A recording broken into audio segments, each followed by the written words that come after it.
You've had this happen. You've given AI a task, a summary to do, a draft, or calculate anything. It does that, delivers a very confident answer. You use it, and then you later find out that it was wrong, but never said a word. This is why most people still don't use AI that much. And I think this model release is what will overcome this trust barrier. So the model is Claude Opus 4.8 from Anthropic that came out a few days ago. The key things I think that you need to know about this are three. One is that it tops most of the benchmarks, but that's as usual. We'll go into that in a second. Second part is that the model is much more trustworthy, and thus you can delegate more to the model without being worried that it will come up with some unreal data or numbers. And third, that they've released a new mode that allows you to hand off a big task, and it will orchestrate agents to complete it over hours and come back to you, which I think I'm very excited about. So I'll break all of that down in this video. All right, let's start with the scoreboard. Scoreboard is a regular way for AI model providers to evaluate their models and compare with other models to see who does best. Now, Opus 4.8 wins on 5 out of 6 categories compared to GPT 5.5 and Gemini. So I've created a table here comparing Opus 4.8 to other model providers, as well as to the open weight models, meaning mostly, honestly, Chinese models that you can run on your local laptop. We can see a pretty good improvement in the SWE Bench Pro versus Opus 4.7, and especially when compared to GPT 5.5. But the SWE Bench Verified, Opus 4.8 is still a bit behind GPT 5.5. I feel like there's a big debate still after the release whether the GPT 5.5 is still better than Opus 4.8. Many people compare it on cost versus task efficiency, and that's why you see a lot of new benchmarks that are coming out, because it's really hard to say just from these numbers whether it's better or not in the agentic coding tasks. Now, what's exciting for me is that it has improved across various benchmarks not related to coding. And to be honest, I'm using models quite a bit, not just in the coding tasks. And I feel like a lot of people are afraid of these more complex tasks just because they don't know that the models can do those. So what we see is the humanities last exam, which is an equivalent of generic knowledge that the models have. And you can see that it's almost at a 60%, which is a pretty significant improvement. I think the best benchmark of this is compared to 70%, which is where you would consider these models to be almost as capable as a regular human in those generic tasks. And you can see that it's ahead of GPT 5.5 on that, which I feel like reflects it pretty well. GPT 5.5 is incredible at doing those more defined coding tasks, but they've done a pretty good push with this 5.5 release to try to make it more agentic for everyday human tasks, which has improved significantly because 5.4 was pretty bad. And now this one, I think, is an incredible improvement for Opus. Then we see computer use. Computer use I'm very excited about because I've seen in the past few months how GPT added in Codex computer use, that AI can use your own computer, and Claude has done the same. Thus, likely in 2026, we will see a lot of those more agentic capabilities of AI using your own computer for you, which dramatically increases the number of tasks that you can do with AI. So the next one I'm excited about is the trust.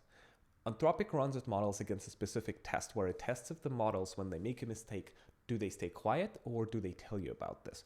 So looking at the numbers here, the old model, old version 4.7, stayed quiet about 1 time in 5. So it's about 19.7%. The new one does that 3.7% of the time. So the model is roughly 5 times more honest about its own work. And it goes further than that. On 2 separate honesty tests, 4.8 is the first ever Claude model to hit flat 0. On checks whether it will report broken numbers as if they're fine, the old model did that about a quarter of the time, the new one never. The other checks whether it takes a lazy path when you hand it a trap instead of a digging kind of into it. The old model 25% of the time, the new model 0. Okay, so the answers where it's confidently wrong, stating something that's false as it's certain, have dropped about 11-fold. The thing that has dropped down is that it rates its own work less generously. In the past, it would rate its work as great job, well done. Now it's a bit more honest about that. So taking it all together, the model is more likely to give you a real answer rather than lie you straight in the face. And that's what's exciting to me. Here's why it matters in your own work. I'm sure both you and me have separated the model capabilities into what you can give to AI and what you cannot give to AI. And most of the time, if it's something very important, you wouldn't give it to AI. This model, I think, changes things drastically, and what I would advise is to try delegating more tasks to it and see how it performs. Of course, that doesn't mean that you shouldn't verify those things, but it absolutely can handle more tasks honestly and correctly without coming up with some unreal data and confidently trying to convince you that it's correct. All right, so the third thing is kind of giving you a bit of context. Claude Code is a tool that most people associate with coding new products, but it's actually very useful in a day-to-day job if you use it as a regular tool. That's kind of why Cowork was introduced, because a lot of people were using it for non-coding tasks. And the new feature that they've introduced is called dynamic workflows. What it does is it takes a big task from you and works on it for quite a while with an orchestration of agents. Some people are calling it ultra code, but I think, again, as with all things Claude, there's too much code in the names, which scares a lot of regular people who think, okay, I'm never going to try it because I need to know code for that. Here's how it works in plain terms. Claude creates a plan to execute your task and delegates it to a team of agents which all orchestrate and potentially pass it over to another team of agents, then delegate it to a final agent that summarizes it all and delivers it back to you. The exciting thing about this is that I've been using Claude myself in Claude Code mostly for non-technical tasks because it allows delegating to other agents. What's the point of doing this, you ask? Now imagine you're giving a task to a specific AI agent and that goes through at a very high level on a bunch of different topics and delivers back to you the result. The benefit of that is the speed and the cost of things, but it won't go in detail on each single thing and analyze it. Imagine there's a research on a bunch of competitors that you want to do, and instead of having one agent research all competitors, which realistically won't be possible to try to fit in all of this information into the context of an agent, it goes off and delegates for each agent to analyze separate competitor and create a report back. I think that is like having a specialized team which delivers a much more thorough task results than having just one agent work on a task.